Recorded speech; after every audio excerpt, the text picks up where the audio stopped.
and that's exactly the way we've handling it.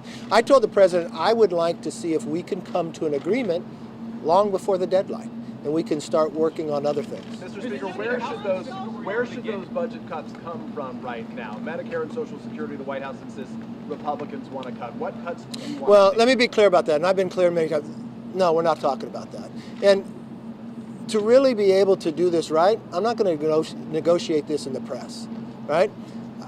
I respect the conversation we had together, and we will continue that. You said today that you have a big plan. When are you going to share that big plan? Look, I think the president and I have talked about a lot of different ideas, and we'll work to see if we can come to an agreement. Look, I know you all have a job to do, but I don't think we'll come to an agreement if I negotiate with you. I think the respectful way to do it is to talk to the president as we did right now for more than an hour. We both walked away. We have different perspectives, but we both laid out some of our vision of where we'd want to get to. And I believe after laying both of out, I can see where we can find common ground. I think the American public would appreciate that. And look, I've been very clear. The current path we're on, we cannot sustain. We got to change the directory to put ourselves on a path to balance. How we get there will be our discussions. Do you have a chance to talk with President Biden about supporting Ukraine? And can those budget cuts impact support for Ukraine from the United States? What we talked about today was about moving forward and how we move through on a debt ceiling and how we get an agreement. I believe if we're able to get to an agreement, we could have a funding agreement for the next 2 years. You won't see omnibuses anymore. You'll see the Senate and the House actually do the job the American public has elected them to do, to walk through the appropriation process, which is the manner in which to do it, where the American public can see where we're spending our money. And I think there's a lot of savings we can find for the American taxpayer. Look, this is the hard-working taxpayers, and I know there's a lot of places where there's wasteful Washington spending. And I find that we can find an agreement there. What's your reaction to China warning you against visiting Taiwan? Any reaction to China's warning against visiting Taiwan for you? I don't think China can tell me where I can go at any time, at any place. No. Listen. When will you share your plan, Mr. Speaker? The president and I are trying to find a way that we can work together, and we will continue to do that. I'm sorry. Yes, sir. Tell American parents raising their kids across this country right now, when they see this national debt at $31 trillion growing and growing, they're worried that their kids' future is going to be buried into that mounting debt. What do you tell those parents watching right now? I'll tell those parents right there, that's why I'm here. That's why I'm here, to make sure their children do not have and continue this debt. If you just look, if we continue the trajectory that we're on, in the next 10 years, we'll spend $8 trillion just on interest. $8 trillion just on interest. What that means, though, too, because of the spending that has been going on, is that's why you have inflation. America's strength will shrinken. Everyone has always said, it doesn't matter what occupation you're in, whether you're U.S.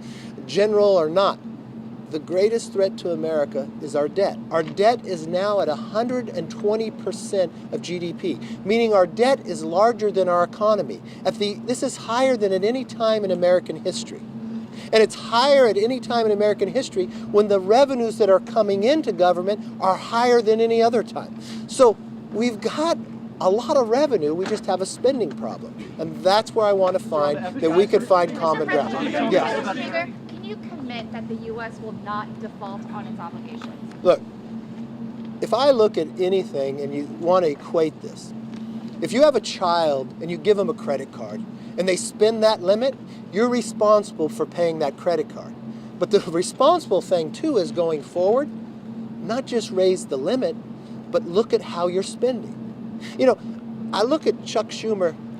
He's never passed a real budget. He's never passed any appropriation bills, but he puts a $1.7 trillion omnibus coming through. The American public doesn't want that. This is their hard-earned money. They don't want government to take more of it. They don't want it to waste it. So now is a moment in time. We've got 5 more months. I've just walked out having an hour conversation with this president that I tell you in perspective was a good conversation. No agreements, No promises, except we will continue this conversation. I want to continue it on behalf of the American people, on behalf of the parents, on behalf of every taxpayer here, that we put ourselves on a trajectory that makes America stronger, secure, and balanced. We're all yelling at once. You both have already asked. Who has not asked a question? Yes, sir. Thank you, sir. Mr. Speaker, what credibility do conservatives and Republicans have when they talk about reducing deficits? That's a given great that question. Previous administrations, when Republicans had control of both the White House and Congress, ran up the bill. Okay, let's just go by the sheer facts and figures, all right? So Republicans were in the majority for 8 years, and then the Democrats came in the majority for the last 4 years. So in the last 4 years, the Democrats have increased discretionary spending by 30%, over $400 billion. When the Republicans were in majority twice that long, the discretionary spending didn't go up $1, it went down $10 billion. So I think that the credibility lasts easily with the Republicans. If you want to argue about from a place where the past president, if you continue down the same path, this presidency will spend and put us in debt much greater than before. So look, I'm not in a place that I'm going to point fingers. I'm in a place of being the Speaker of the House. My role right now is to make sure we have a sensible, responsible ability to raise the debt ceiling, but not continue this runaway spending. This is a moment in time that for all American households, every family does this, every business does this, every state government, every county government. When they have spent too much, they rein back, look where waste is at, look where investments would be better, and sit down and talk in an adult fashion. That's the conversation I just had with the president, and that's the conversation I want to continue so we can come to an agreement. Would you accept a commission to study spending cuts, or would you need actual spending cuts to justify doing that? Look, I don't need a commission to tell me where there's waste, fraud, and abuse. I don't need a commission to tell us where we're spending too much. I don't need a commission to tell us we're a $31 trillion debt. Nobody needs a commission in the American public to tell us that we have spent too much, just like any family. So we don't need a commission to tell us to do our job that the American public elected us to do. For the next 5 weeks and hopefully, or 5 months, hopefully it doesn't take that long, we can sit down and solve this problem. So you would rule that out? Yes, ma'am. What about the classified documents? We know about it. So it's now it's something affecting both parties. Did you talk to the president? I did not talk to him about classified documents. I came down here to talk about the debt ceiling and our spending, and that's what we spent our time on. Mr. Speaker, the Congress make more strong bills for North Korea's denuclearization. Are you going to more strong bills for that? You know, come to another press conference. Right now is the conversation about mine with the president when it comes to debt ceiling and spending. The White House Yes, is saying ma'am. you Did should you release give the budget, details to Mr. the McCarthy? plans that you want in spending cuts with the president? Details with the president? Did you give him details? Look, of we talked in different perspectives. It was our first conversation about this. We talked about a lot of different ideas. And look, I don't want to give any false impressions. He gave me his perspective. I gave him our perspective. But I believe in hearing both perspectives, like anything else, be it business, be it in family, be it in relationships, that you can find common ground. There's nothing in there of me walking away that does not believe at the end of the day we can come to an agreement that makes America stronger, puts us on a path to balance, and exactly what the American people are asking us to do. It's our responsibility to do it. Last question. Even if you do reach an agreement with the president, are you concerned that members of your own party are not going to go along with it? No. We just met today at a conference. Look, the Republicans are very united. I think had we not been elected to the majority, we wouldn't be having this discussion. The American people would not have an advocate here to curb the waste in the spending that's happening. So I think this is a positive. This is exactly how government in America is designed, that you have to find compromise. The American people made a decision to have the Republicans in power in the House. The Democrats have a small majority in the Senate, and the Democrats have a president. But we're all Americans, and we all have to work together. But the one thing I do know Our debt is too high.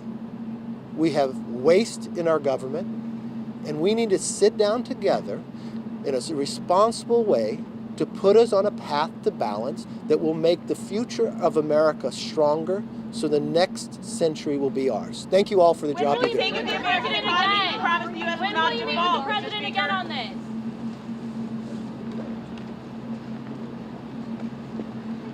Thanks for coming. I got to go to the other event.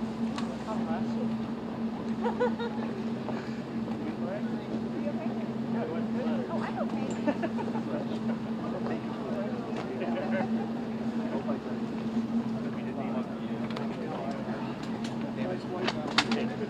So we missed the other thing, right?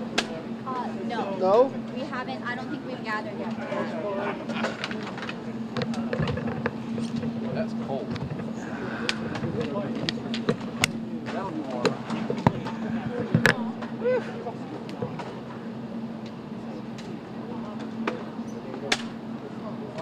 Oh, I'm sorry.